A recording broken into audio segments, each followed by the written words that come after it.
Make sure you follow all the steps mentioned on this page very carefully, otherwise your simulator won't work. After this step, you have to build the project and it should run successfully. It should take hardly 1 or 2 seconds to complete the simulation. On the fifth step, you have to start a debugging session and play around with the memory map if the program is working correctly or not. You can change the values according to you and see the appropriate changes in the different register values of your microprocessor. In the same debugging session, you can find text representation of your assembly instructions. You have to see those text representations and try to understand how they have been encoded. After this, you have to check your text file if it has been generated or not. And as a last step of task 1, you have to use X2ROM program to create your appropriate Verilog or VHDL file for your task 2.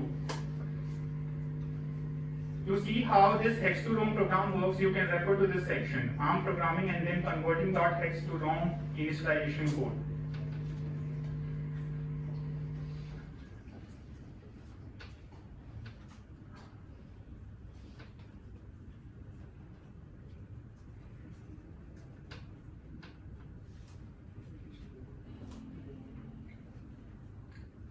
I hope you can see the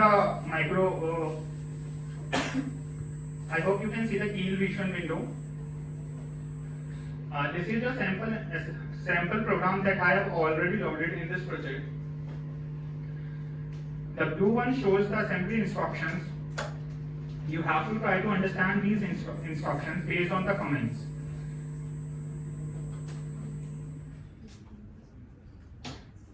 If I build the target,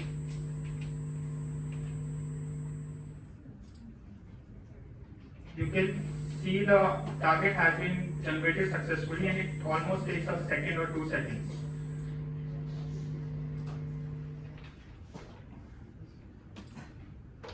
By clicking this button, you can start a debugging session. Once you start a debugging session, it looks like these windows where you see the multiple panes. This the biggest pane shows the assembly code that you have loaded into your project. Right on top of it, you see the text representation of your codes. This yellow small arrow shows the current line where the program is currently at. You can execute step by step your program, and on the left hand side pane you can see all the changes in your register values. So currently you can see R2 is at 0. Once I run the next step, it changes to CO4 based on the instruction that you have given. So step by step you can execute the complete program and you can play around with the variables that you have introduced in your code. Similarly here, this is the memory map of your microprocessor. If I give the address C00, I can see these values. So these red address shows the values which I am trying to transfer to the yellow portion. So you can make some changes here and try to run your program to see if the result can be seen on the yellow ones. So for the task 1, you need to try out these steps and play around in the debugging session to see how the program is responding. Then at the end, check if your .x file has been generated or not. So you try out these steps, and then after 30 minutes we will start the second task where we have to write the HDL program and simulate it and implement the desired behavior on the FPGA board.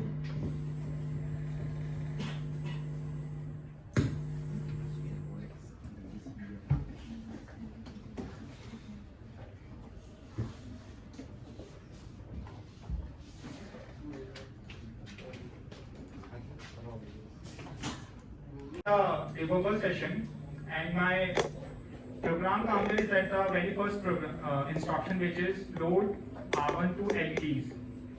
So before starting the session, let me show you the constant values first.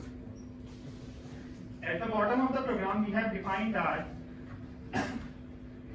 LEDs point to the address C00 and dips point to the address CO4. So in the memory map at the right bottom, I have opened the memory address C00. So these 4 blocks point to the LEDs, and the next 4 blocks point to the dips, which are switches basically. So I am going to write some random values here.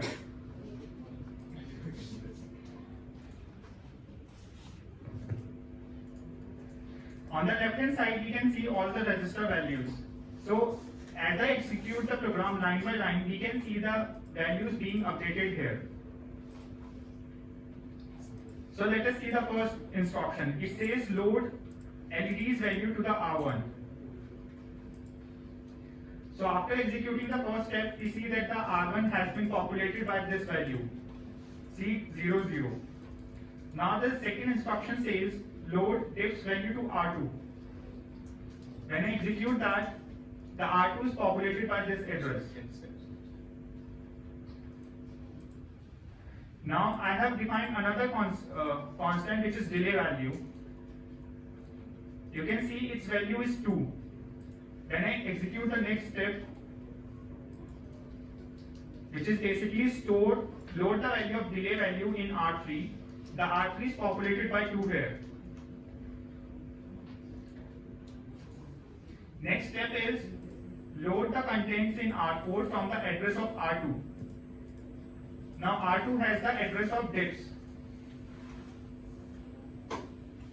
So if you see here, R4 contains the same random value which I have stored on this location at CO4 00570001. Also notice here that the LSBs here have converted to the MSBs in the R4 value. Now next step is store the contents of R1 at the address of R1. Sorry, I repeat. Store the contents of R4 to the address of R1. When I execute this, you can see that the at address C00, my random value has appeared. So in this way, I have copied the values of variable dips to the LEDs. So next step are basically a delay loop. So at R3 we have the delay value 2. When I execute this command, I just subtract -1 from it. So the R3 value changes to 1. Now the next instruction is just to check if the delay loop has been 0 or not. So you just run these commands constantly, and you see we get out of this loop when R1 turns to 0.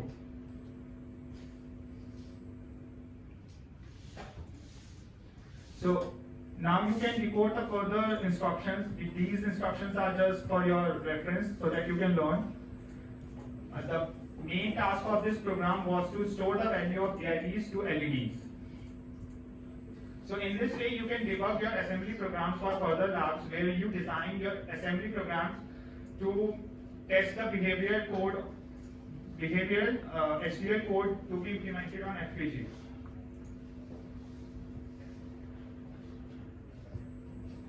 Now quickly check if your text file has been generated and convert it to .v file or .php file so that we can start with the task 2.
Hello.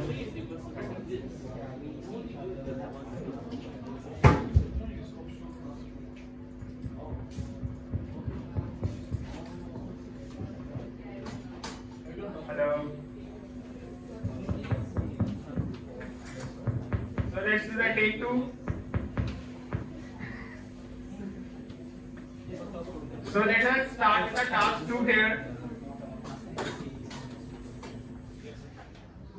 So in this task, we will be dumping the binary representations of the assembly level instructions that we just wrote. So just to note here, we are not actually simulating the software that we just did, because the hardware to simulate the microprocessor or the assembly language program that you have wrote, we do not have it yet. We will do that in lab 2. So just to refresh our SDL simulation and FPGA programming, we will dump the hex representations of these instructions on the LEDs or 7-segment display of the FPGA board. So the detailed steps can be found on the wiki page on the hardware section. So I'll just summarize the quick objectives of this task. So we are dumping out the binary representation of your instruction and data ROMs on LEDs of FPGA.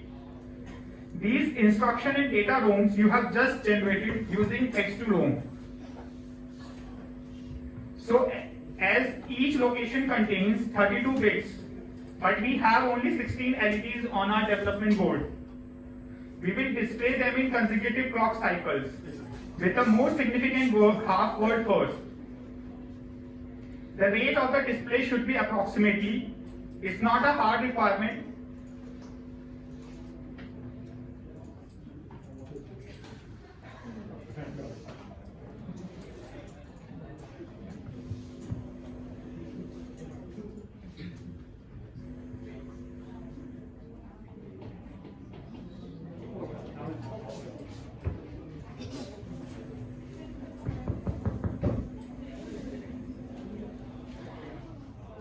So let us continue from the point 3. The rate of the display of instructions should be approximately 1 instruction per second.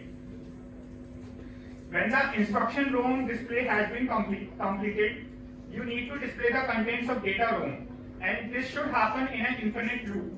Instruction ROM, then data ROM, then instruction ROM. When the button U, there are 5 buttons on your FPGA board. When the upper button is pressed, the display rate should increase to approximately 4 instructions per second. This is because most of your ROMs are filled with zeros only, and for that time duration, all the LEDs would be off. So to speed up that process, we are implementing this button U functionality. And as the last functionality, when button C is pressed, the display should pause. So for that time, you can clearly see the LEDs. You can decode it to the hexadecimal representation and back to the assembly language instruction. So this is for you to see if your program has been simulated and implemented on FPGA correctly. So this shows a template for your lab 1. This could be one of the solutions of implementing this. So your module will have 3 inputs: button U, button C, and clock. Button U upper button will decide the refresh rate of your instructions on the LEDs. Button C will decide if you want to pause the display of the instructions or not. And as the output, you want to display all the instructions on the LEDs. The implementation of 7-segment display is optional. So you can implement this in the following way, where you have 4 modules clock enabled, which enables your 9-bit counter. This 9-bit counter can be further decoded into the address, basically which instruction or data constant you want to fetch. The MSB of this counter decides whether you want to display instruction mem or the data. And the LSB of this counter shows if you want to select the upper half word or the lower half word.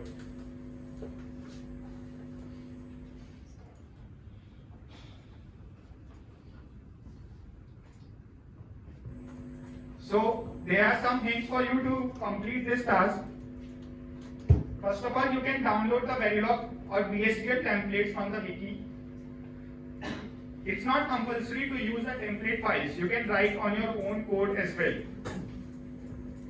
There is a small section on wiki page which details all the requirements and the details that you need to take care of while implementing the code. So carefully read on this to this section. Third point, whenever you are creating your new project in FPGA, carefully select the part number for your FPGA. So on the right hand side you see the contents of the template that you will download from your wiki page. So if you want to map this template to the template that I shown before, this module shows the clock enable. You have to fill up with the correct code inside it. It just lays out the template for you, like the module definition and the inputs and outputs. Similarly, you can find getMem module, which is basically the main core of this part. And here is the top module where you have to instantiate all these smaller modules to complete the system. Based on your board, whether it is Nexus 4 or Nexus 4 DDR, select the appropriate XDC file. If you choose the wrong XDC file, your program will not work on FPGA and it will not show any warning for you. So this is a small example on how to instantiate your modules in the parent module. So this is the general syntax, which has the module name, instance name, the port name and the local name. So you have to take care of these 4 fields. So module name is the exact module name which you want to instantiate. Instance name is user defined name. It can be anything, but do not start with a number like 1 or some alphabets.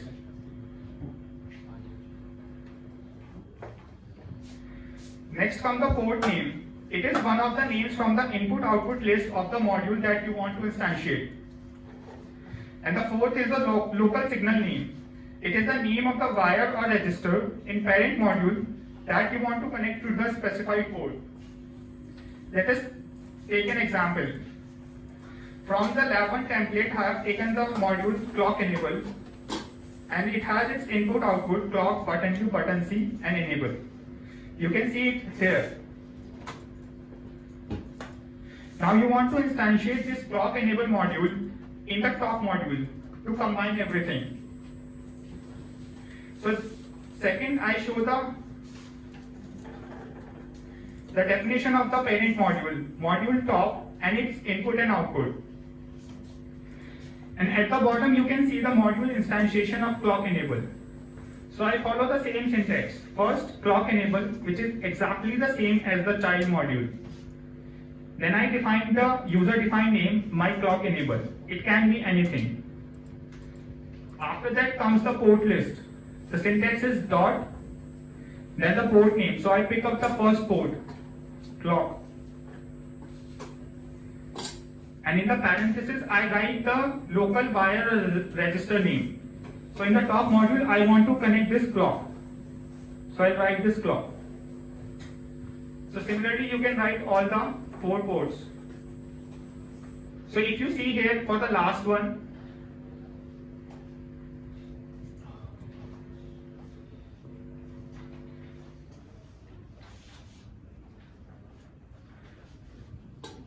the port from the clock enable is enable, and I want to connect to the enable out, which is the local name in the top module. So I write enable out here. And notice there is no comma at the last port.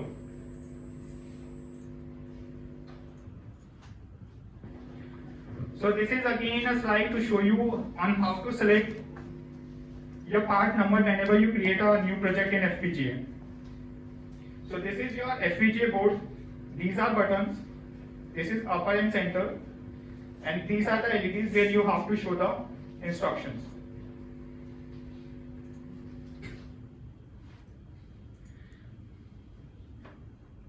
So it's around 7:30. After an hour or so, I'll show you the small demo on how it should look.